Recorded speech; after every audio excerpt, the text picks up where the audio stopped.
5200 से 20,200 वाले वेतनमान में और 2000, 2400, 2800 के ग्रेड पे में लगभग 27, साढ़े 27,000 से लेके 33,000 तक पहुंचता है। हम लोगों ने कहा कि मोटा मोटी आप लोग 10,000 रुपया प्रति स्लेब जब बढ़ाएंगे तो वेतनमान के समतुल हम लोग का मानदेय पहुँच जाएगा। ये हम लोगों ने आप लोगों के भावनाओं के अनुसार हम लोगों ने रखा, और जो पिछली वार्ता में भी ये था कि वेतनमान के समतुल्य मानदेय हम लोग को चाहिए, जो ड्राफ्ट भी था, जहाँ पर कि अधिकतम पारा शिक्षक कहना चाहते थे कि कम से कम यहाँ तक पहुँचिएगा, इससे नीचे बात मत करिए। हम लोगों ने ये भावना वहाँ रखी और सरकार ने प्रस्ताव दिया 1,000 से 1,500। अभी बीच में मत बोलिए। हम लोगों ने उसको सिरे से खारिज किया।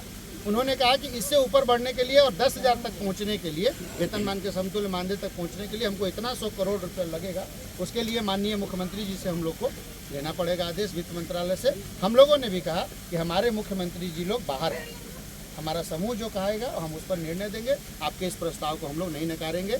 हम लोगों को वेतनमान के समतुल्य मानदेय दे दीजिए, PF दे दीजिए, अनुकंपा दे दीजिए, और टेट में जो कुछ चाहते हैं हम लोग वेटेज और जो ओवरऑल पासिंग वो कर दीजिए। नोडिया छतरपुर का मामला था वो कर दीजिए। जो छोटे छोटे मामले थे, सीटेट को जेटेट के समतुल्य मानदेय, आप इन सब मुद्दों पर सरकार बताए कि आप कहाँ तक जाते हैं। मंत्री जी ने कहा कि हमको 1 सप्ताह का समय आप दीजिए, हम कहाँ तक पहुँच पाएंगे ये हम आपको 12 तारीख को बताएंगे, क्योंकि कुछ ऐसी चीज़ें हैं जिस पर हम लोग निर्णय यहाँ नहीं ले सकते। मुख्यमंत्री, विधि विभाग, वित्त विभाग हमको जाना होगा, तब जाके निर्णय हम लोग करेंगे। अब आप लोग सोचिए कि इतना ही चीज़ कहने के लिए 3 घंटा लगा तो नहीं, एक एक चीज़ पर बहुत लंबी बात हुई, तमाम तथ्य प्रस्तुत किए गए। विकास जी, सुमन जी, निरंजन जी, दुबे जी, सब लोगों ने जितना भी कागजात था कि इसी झारखंड में आप अनुबंध कर्मियों को क्या दे रहे हैं, इसी झारखंड में आप मुख्य सचिव के कार्यालय में जो लोग अनुबंध पर काम कर रहे हैं उनको 100% उसके बराबर पैसा दे रहे हैं, तो पारा शिक्षकों को, तो इसलिए इतना समय लगा है। एक एक बिंदु पर आधा घंटा, 40 मिनट, एक एक टॉपिक पर बात हुई। अगले सोमवार को सरकार अपना पक्ष क्लियर करेगी कि सरकार कहाँ तक पहुँचेगी। हम लोग आप लोगों से यही चाहते हैं कि हम लोग इस बार कोई निर्णय दे के वहाँ पर नहीं आए हैं। इस बार हम लोग समूह के साथ खड़े हैं। हम लोगों ने जो कहना था वो कह दिया, सरकार ने जो कहा वो भी आपसे कह दिया। निर्णय आप लोगों के सामूहिक निर्णय के अनुसार हम लोग 12 तारीख को हम लोग को पुनः बुलाया गया है, 11:30 बजे पत्र निकलेगा। रिटायरमेंट एज के बारे में कुछ नहीं बताए हैं सर? हाँ, 65 साल रिटायरमेंट एज सुमन जी बता दीजिए। हाँ बोलिए सुमन जी, जो बिंदु छूट गए। तमाम साथियों को झारखंडी जोहार।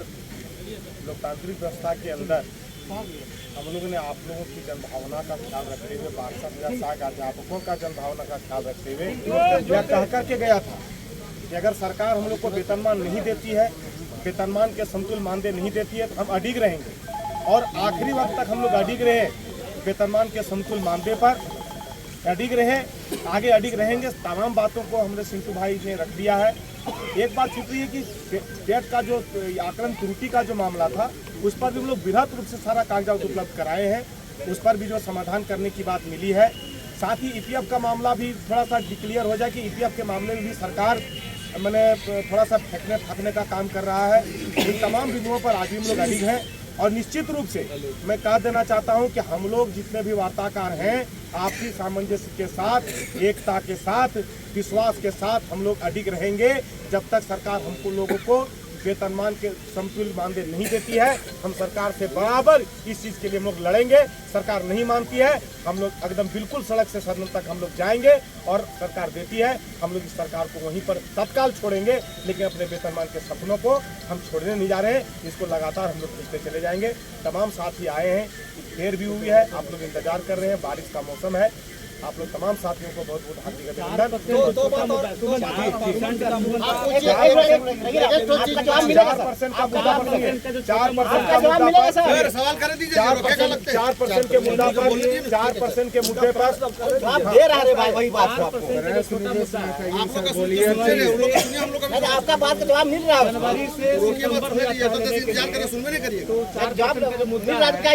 आसानी से मिल जाए ये कमेटी को। हाँ चलिए बता रहे हैं उस पर 4% पर जो शहरी क्षेत्रों के वृद्धि का मामला है, वो पिछले कैबिनेट के लिए भेजा गया था। वहाँ से कुछ क्वायरी के लिए वापस लौटाया गया। उस क्वायरी को इन लोगों ने अमेंडमेंट करके भेज दिया है, कैबिनेट के पास है। वादा किया है सेक्रेटरी ने भी कि जो अगली कैबिनेट होगी उसमें शहरी क्षेत्र वाला 4% हो जाएगा, और जो देहाती क्षेत्र की आप बात कर रहे हैं उसको आज पुनः मजबूती के साथ उठाया गया है कि हर साल का ये डूगी ड्रामा बंद करिए। इस पर एसपीडी को निर्देशित किया गया है कि आप पत्र निकाल दीजिए तत्काल कि जब एक बार तमाम कागजातों की जांच के बाद विधिक तरीके से जिनका प्राधिकार एक बार कर लिया गया है उनका बार बार प्राधिकार नहीं किया जाए, ये उनको डायरेक्शन आ चला। कहने का तात्पर्य है कि सेवा संपुष्टि हर बार करने की आवश्यकता नहीं है और 4% हर साल ऐसे ही वृद्धि होते हैं। समतुल्य, अरे भैया तो समतुल्य मानदेय पर, समतुल्य मानदेय पर सुनिए, समतुल्य मानदेय पर सुनिए, समतुल्य मानदेय पर फिर से साल के बारे में कुछ चर्चा जी पर भी बात हुई, 62 बोलिए साल पर हम लोग बोले तो 65 साल पर बोले कि 62 साल संभव है, हम लोग विचार करेंगे।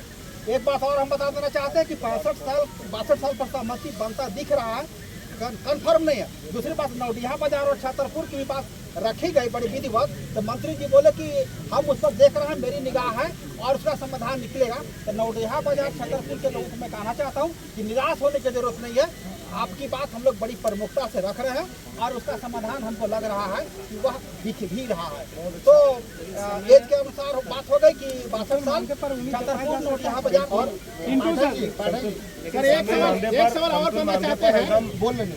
समतुल मानदेय पर एकदम बिल्कुल अपेक्षा रखिए कि हम लोग समतुल मानदेय पर जाएंगे, और कहीं ना कहीं सरकार भी चाह रही है कि इन लोगों के साथ ये जो 1500 का मामला है ना, ये हम लोग 10,000 का जो दिए वो 1500 को ला करके मिनिमम हम लोग मैक्सिमम गए, उसके बीच में कहीं ना कहीं जो सरकार कहीं ना कहीं समझौता करने के पक्ष में है। हम लोग जहां तक मैक्सिमम होगा हम लोग वहां तक जाएंगे और समतुल मानदेय की और हम लोग बढ़े। 10,000 रुपया प्रति स्लेब